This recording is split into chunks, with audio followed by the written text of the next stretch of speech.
Hi guys, welcome. This is your Samir Kohli sir with the lecture number 4.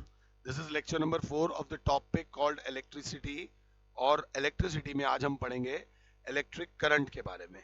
अब electric current के बारे में अब हमें इतना तो पता चल गया that charge, ये जो charge होता है, it flows from a body at high potential, from a body at high potential to the body at, आप खुद बोल सकते हो मेरे से पहले, लो पोटेंशियल. प्लीज मेरी बात समझना. A charge is that thing which flows from a body at high potential to the body at low potential. जब तक ये हाई पोटेंशियल पे रहेगा और ये लो पोटेंशियल पे रहेगा और इन दोनों के बीच में कनेक्शन रहेगा, charge will flow from the body at high potential to the body at low potential. ये बात समझ आ गई. अब इतने में एक बंदा आया, उसने कहा सर आप मुझे 1 करोड़ रुपए दे दो. 1 करोड़ रुपए दे दो. मैंने कहा ले ले. मैंने कहा 1 करोड़ रुपया ले ले, बट अब से ठीक 200 साल बाद आकर ले लियो. 200 साल बाद आकर 1 करोड़ रुपया ले लियो और वापस भी मत करियो. प्लीज मेरी बात समझना. अब यहीं पे मजाक और बेकार की स्टेटमेंट हो गई, क्योंकि ये जो 200 साल का टाइम पीरियड है, ये इम्पॉसिबल टाइम पीरियड है. ना वो जिंदा रहेगा ना मैं जिंदा रहूंगा. फिर आत्माएं एक दूसरे से पैसे मांगेंगी. तो हर चीज में टाइम का बहुत बड़ा रोल होता है मेरे बच्चों. करंट भी यही कहता है. करंट करंट कहता है जी जय माता दी, चार्ज फ्लो करेगा. तो आप पहले बताओ, चार्ज, कितना चार्ज ट्रांसफर हुआ, कितना चार्ज ट्रांसफर हुआ और कितने टाइम में हुआ. मैं ये हूं. चार्ज एक पॉइंट से दूसरे पॉइंट तक तो आ रहा है, बट कितने टाइम में आ रहा है. डोमिनोज बहुत अच्छा पिज्जा बनाता है, मगर डोमिनोज को भी ऐड करना पड़ता है कि मैं 30 मिनट में पिज्जा दे दूंगा, नहीं तो पिज्जा फ्री. पता चले पिज्जा आने में ही 1 घंटा लग जाए. टाइम का बड़ा रोल होता है. प्लीज, हम सब जीवन में कामयाब भी होना चाहते हैं और जल्दी कामयाब होना चाहते हैं, कम समय में ज्यादा कामयाबी चाहते हैं. तो अब what is electric current. Electric current की अगर डेफिनेशन होगी तो बोलेंगे rate of flow, rate of flow of electric charge from one point two another. जय माता दी. ज्यादा टेंशन लेने की जरूरत है ही नहीं. या फिर एक और definition, is defined as the magnitude of charge transferred, magnitude of charge transferred per unit time, per unit time. एक डेफिनेशन ले लो, दो ले लो. अगर बहुत बुरा हाल हो तो ये फॉर्मूला याद रख लेना. चार्ज, इलेक्ट्रिसिटी का चार्ज, करंट का formula, charge transferred upon time taken. Definition भूल जाओ ना, हिंदी इंग्लिश की प्रॉब्लम हो तो बस ये फॉर्मूला लिखाना. अब थोड़ा सा इसको यहां ले आता हूं. करंट का सिंबल होता है आई, चार्ज ट्रांसफर्ड का सिंबल होता है क्यू, अपॉन टाइम का सिंबल होता है T. This is the formula of electric current. जय माता दी. अब मेरी क्लास बोलेगी सर इसकी बाकी बातें बताओ, मगर वो जो टॉपर होते हैं, जो टीचर से भी आगे एक लेवल चलते हैं, वो क्या करते हैं, वो यहीं पर एक और फॉर्मूला बना लेते हैं. I is equals to t, ऊपर वाला Q की जगह वो लिख देते हैं NE, क्योंकि Q का फॉर्मूला होता है NE. ये उनका टीचर नहीं करा रहे होते, ये वो अपने नोट्स को स्ट्रॉन्ग कर रहे होते हैं. तो I का फॉर्मूला हो गया NE अपॉन T. चलो जी, जय माता दी. अब इसके बाद आती है SI, unit of current. Current की SI यूनिट क्या है. थोड़ा भाई साहब को नीचे लाओ. चार्ज की यूनिट होती है कूलम और टाइम की यूनिट होती है सेकंड. तो आपकी जो यूनिट होगी वो क्या होगी, आपकी जो यूनिट होगी वो होगी coulomb per second. Coulomb per second को वो एक नाम बोलते हैं एम्पियर. जी हाँ मेरे बच्चों, एम्पियर कैपिटल ए से डोनेट होता है.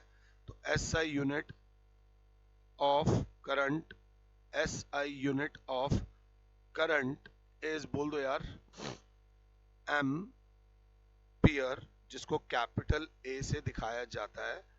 It is a scalar quantity. Current is also a scalar quantity. ये बात याद रख लेना. अब मेरी क्लास जानती है, अगर एम्पियर की बात हो रही है तो 1 एम्पियर की डेफिनेशन बताओ मास्टर जी.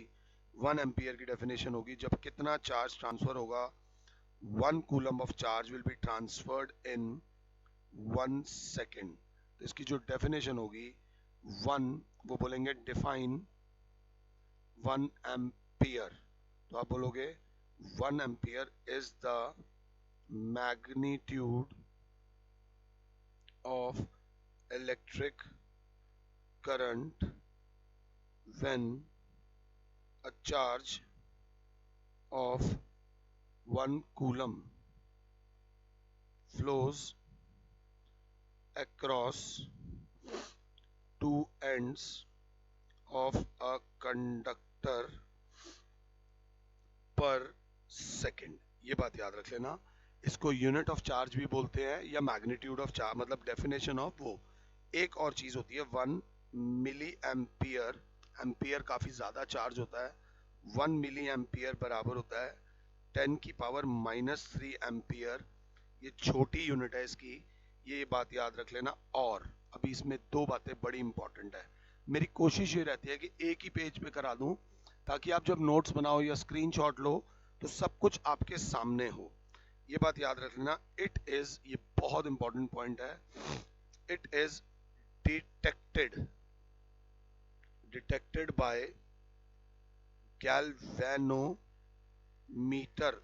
करंट है या नहीं ये कैसे पता चलेगा? इसके लिए एक डिवाइस है जिसे बोलते हैं गैल्वेनोमीटर. सर हाथ लगा के देख लो. अगर हाथ लगा के देखा तो करंट लग जाएगा. ऐसी गलती कभी मत कर देना. And it is measured by ammeter. ये दोनों बातें याद रख लेना. It is detected by, current है या नहीं गैल्वेनोमीटर बताएगा, और कितना करंट है ये एमीटर बताएगा. ये बात याद रख लेना. एमीटर के आगे एक और पॉइंट लिख लेना. Ammeter is connected in series. Connected in series और लो रेजिस्टेंस. ये मैं बाद में आपको बताऊंगा क्योंकि मैंने अभी रेजिस्टेंस वाली बात नहीं बोली. तो ये मेरी छोटी मोटी नॉलेज थी करंट को लेकर. सिंपल सी बात है करंट को लेकर. अब मेरी क्लास क्या बोलेगी? Sir how to get a continuous flow of current. Current कैसे आएगा किसी भी सर्किट में? तो सिंपल सी बात है, इसका आंसर है bye connecting two ends of a conductor, one at high potential and one at low potential, and current will flow from body at high potential to the body at low potential. ये आपने लिखना है. as long as potential difference is maintained. ये बात याद रख लेना. जब तक पोटेंशियल डिफरेंस रहेगा तब तक करंट रहेगा. ये जो बीच में लाइन छुड़वाई है, आप भी एक एक लाइन छोड़कर नोट्स लिखो ताकि रिवीजन में एक बार और लिख लो और दोबारा देखना ना पड़े. एक चीज और बोली जाती है, डायरेक्शन ऑफ इलेक्ट्रिक करंट. बेटा ये टॉपिक इंपॉर्टेंट है. एक्चुअली में जब करंट की बात होती है तो करंट होता है इलेक्ट्रॉन्स का मूवमेंट. करंट होता है इलेक्ट्रॉन्स का मूवमेंट. एंड इलेक्ट्रॉन्स आर नेगेटिवली चार्ज्ड पार्टिकल्स. इलेक्ट्रॉन्स आर क्या? नेगेटिवली चार्ज पार्टिकल्स का मूवमेंट. अब नेगेटिवली चार्ज पार्टिकल्स का movement will be negatively charged particles will move from negative terminal to positive terminal. ये बात याद रख लेना, नेगेटिव चीज हमेशा मूव करती है नेगेटिव से पॉजिटिव, और एक करंट सर्किट में इलेक्ट्रॉन्स मूव कर रहे हैं, तो सिंपल सी बात है, so the direction of flow of electric current must be negative to positive. Simple सी बात है, what is the direction of flow of current, तो आप बोलोगे नेगेटिव टू पॉजिटिव। बट एक प्रॉब्लम है मेरे बच्चों, इलेक्ट्रॉन्स वर डिस्कवर्ड, ये मैं एक एक चीज करा रहा हूं ताकि आप भी हाथ के हाथ लिख सको। Electrons were discovered much much later than electricity. Electricity पे इधर एक्सपेरिमेंट चल रहे थे। देखो मैं इंडिया में कोई एक्सपेरिमेंट कर रहा हूँ, वहां श्रीलंका में, पाकिस्तान में, ऑस्ट्रेलिया में, अलग अलग जगह पर अलग अलग एक्सपेरिमेंट्स चल रहे हैं अलग अलग टॉपिक पे। But electrons were discovered much later and earlier it was believed that, ध्यान से सुनना, it is the positive charge which flows in a circuit. Earlier it was believed that it is the positive charge which flows in a circuit. So as per them, उनके हिसाब से direction of flow of current must be, ध्यान से देख लेना, positive to negative. आया आपको पढ़ाने हूं और आपको कंफ्यूज कर रहा हूं, प्लीज ट्राई टू अंडरस्टैंड। एक जगह मैंने लिख दिया चार्ज का फ्लो नेगेटिव टू पॉजिटिव होना चाहिए, और एक जगह मैंने लिख दिया चार्ज का फ्लो पॉजिटिव टू नेगेटिव होना चाहिए। तो अब इसके ऊपर ध्यान से देखना, एक सेटलमेंट हुई थी। सेटलमेंट ये हुई थी कि, समझना, एक्चुअल करंट, एक्चुअल जो करंट होता है वो इलेक्ट्रॉनिक करंट होता है, और उसका जो फ्लो होता है वो हमेशा होगा नेगेटिव टू पॉजिटिव, जो सही भी है, जो सही भी है। एंड जो करंट हमने आपको सिखाया है पॉजिटिव टू नेगेटिव, अब क्या था, हजारों लाखों बुक्स लिखी जा चुकी थी इलेक्ट्रिसिटी के ऊपर।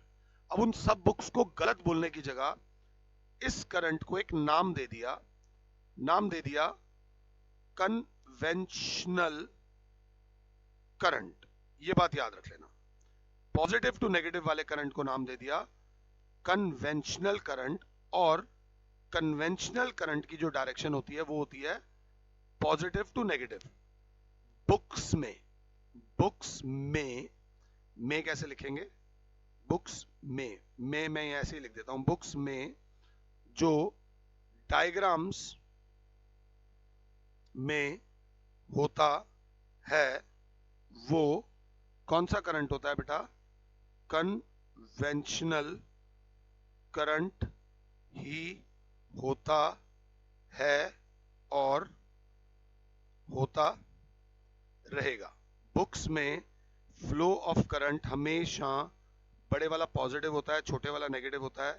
बुक्स में जो करंट का फ्लो आप दिखाओगे वो हमेशा दिखाओगे पॉजिटिव टू नेगेटिव, बट आंख मार रहा हूं, एक्चुअल करंट फ्लो करता है फ्रॉम नेगेटिव टू पॉजिटिव। तो आपसे ये चीजें पूछी जाएंगी, what is the direction of flow of current, तो आप बोलोगे कन्वेंशनल करंट की direction of flow positive to negative होती है, और इलेक्ट्रॉनिक करंट का direction of flow negative to positive होता है, जो आपको कहीं पे भी नजर नहीं आएगा। जो नजर आता है वो कन्वेंशनल करंट होता है।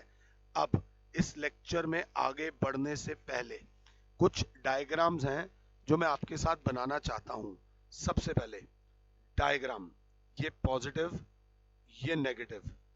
बड़े वाला पॉजिटिव होता है, छोटे वाला नेगेटिव होता है। ये डायग्राम है एक सेल का, सिंगल सेल। सेल जो होता है सोर्स ऑफ करंट होता है। अब एक बड़ा छोटा बड़ा छोटा, ऐसे एक से ज्यादा, ये पॉजिटिव और ये नेगेटिव एक से ज्यादा आ जाए, जैसे कि यहां पर इन्होंने दो नेगेटिव दिखा रहा हूं मैं आपको, एक नेगेटिव ये रहा और एक नेगेटिव ये रहा, तो इसे बोलोगे battery of two cells. Battery of two cells. अगर सीधा सीधा दिखाऊं, कोई गांठ नहीं है इसके अंदर, तो इसको बोलेंगे कनेक्टिंग वायर। Connecting wire. इसी में अगर ये यूं ले जाऊं और यहां पर एक जॉइंट हो इस तरीके का, तो इसको बोलेंगे अ वायर जॉइंट। ये याद रख लेना। इसी में अगर ऐसे दिखाऊं, तार के ऊपर से तार, मतलब इनका आपस में कोई कनेक्शन नहीं है, तार के ऊपर से तार जा रही है, तो इसे बोलेंगे a wire crossing without contact. कोई कॉन्टैक्ट नहीं है, बस वायर मूव कर रही है। अभी एक टर्म है जो मैंने नहीं सिखाई हुई, इसको बोलेंगे रेजिस्टेंस। क्या बोलेंगे बेटा? रेजिस्टेंस। अभी बताऊंगा, सब बताऊंगा। इसको बोलेंगे फिक्स्ड रेजिस्टेंस। फिक्स्ड रेजिस्टेंस या बोलेंगे रेजिस्टर। इसको देखकर अभी मुंह बना लो, क्योंकि मैंने आपको नहीं सिखाया है। जो सिखाया है उसी की गारंटी लूंगा। अभी तो बहुत ऐसी चीजें हैं जो आगे आगे आगे आगे चैप्टर में आएंगी।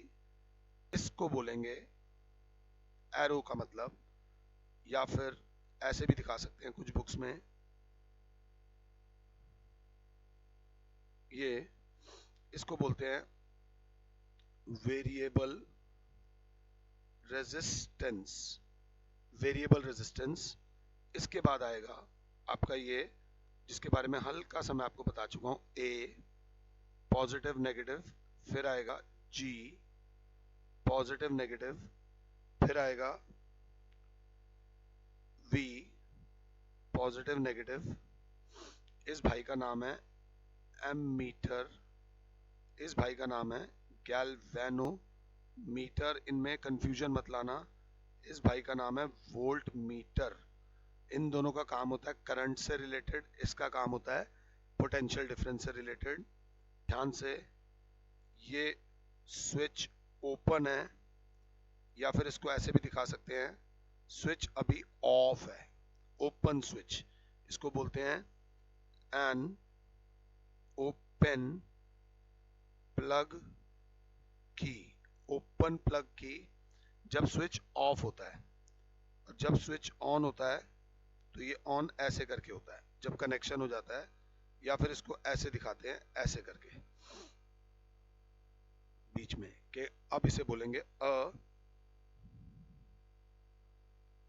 Closed switch. ये बात याद रख लेना। और अभी तक आपके कोर्स में जितना है उतना कर रहे हैं, या फिर इसको ऐसे भी दिखा देते हैं, ऐसे करके। इसको बोलते हैं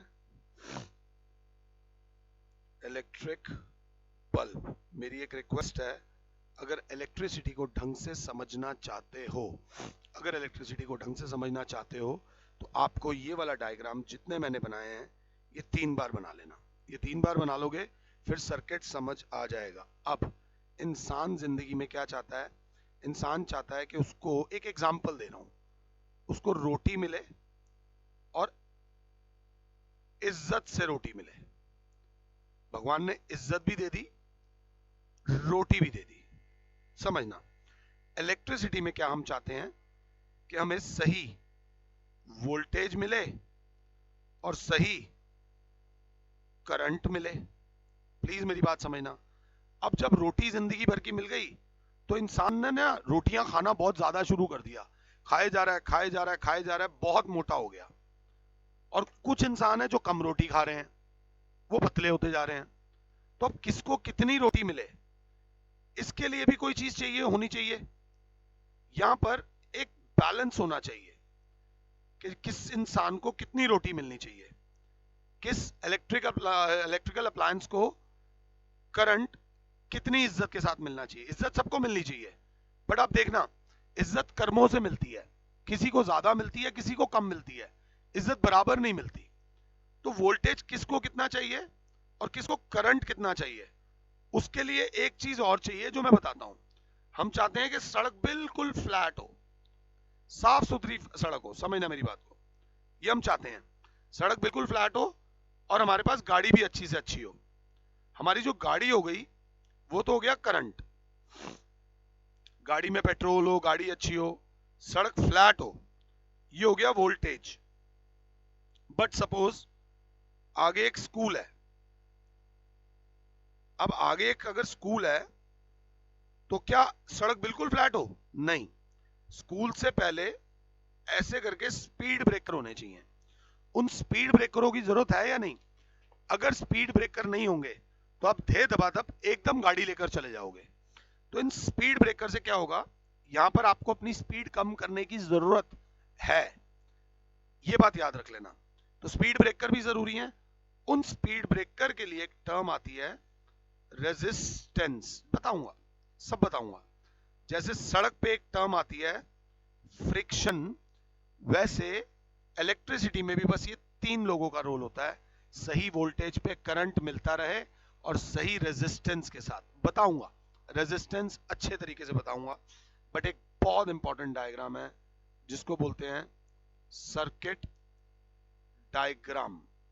ध्यान से, सर्किट डायग्राम क्या कहता है कि सर किसी भी अप्लायंस को जलाने के लिए आपको एक तो करंट का सोर्स चाहिए, बैटरी, वो चलेगा या नहीं चल रहा वो डिपेंड करता है कि स्विच क्लोज है या ओपन है।